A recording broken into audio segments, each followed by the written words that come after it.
वेदस्य तत्त्वमखिलम् विनिवेदयन्तम् वेदान्तसारनिकरम् प्रतिपादयन्तम् वेदस्य तत्त्वमखिलम् विनिवेदयन्तम् वेदान्तसारनिकरम् प्रतिपादयन्तम् काञ्चीस्थशङ्करमठम् परिमण्डयन्तम् काञ्चीस्थशङ्करमठम् परिमण्डयन्तम्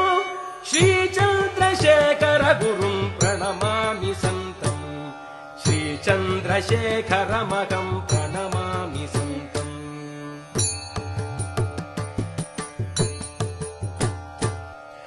ऐक्यम् विधातुमिह भारतमाश्रयन्तम्